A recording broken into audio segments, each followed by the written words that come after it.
start to feel it cooling off outside. Are we going to see any overnight frost? Yeah, some of us will see a frost and even a freeze as we have advisories and warnings out for those conditions. Here in the FM area, though, we're holding on to 50 degrees, 48 in Moorhead. Wind from the northeast is quite light at 5 miles per hour. Now, one thing you can watch this time of the year to see how low our potential is, that dew point temperature. The air temperature can never fall below that reading at the present time. It's 35 degrees. That's pretty chilly.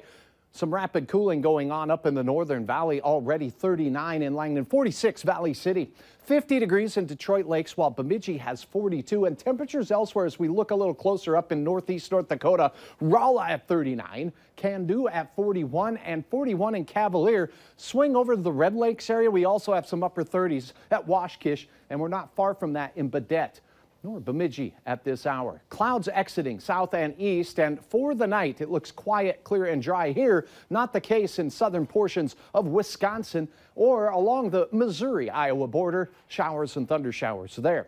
Okay, here is a look at the advisory. A frost advisory, Devil's Lake Basin swinging all the way into Valley City, Grand Forks, and then down towards Detroit Lakes and points east. That does include Wadena and Park Rapids. Frost likely in many of these spots, not everywhere. And then a freeze warning as we look up into the northern tier of Minnesota for Roseau, as well as Bemidji and Black Duck.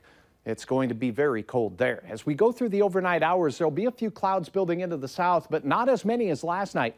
So even Fargo will dip cooler with 30s likely to start the day in the morning. And we'll have those frosty areas across the Highway 2 corridor and into Lakes Country.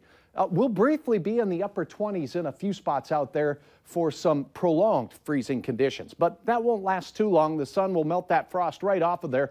South winds 5 to 10 miles per hour through the midday hour, and in the afternoon, 60s return to much of eastern North Dakota, and temperatures from the mid 50 to 60 degree range for western portions of Minnesota in the afternoon. By the evening, though, all these clouds down here could yield a few sprinkles, mainly in places like Grant County, Otter Tail, and possibly Wadena counties, and should be light, if anything at all. For Fargo tomorrow, 38 at the bus stop in the morning, slowly rising temperatures, and a very pleasant afternoon, although we'll see an increase in clouds.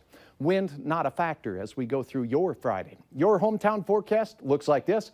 Low 60s for most across eastern portions of North Dakota, and some mid 50s across much of western Minnesota. All right, here is your Saturday forecast. Now, temperature don't look too bad, but boy, will it be gusty, blowing around things, leaves off of trees and such.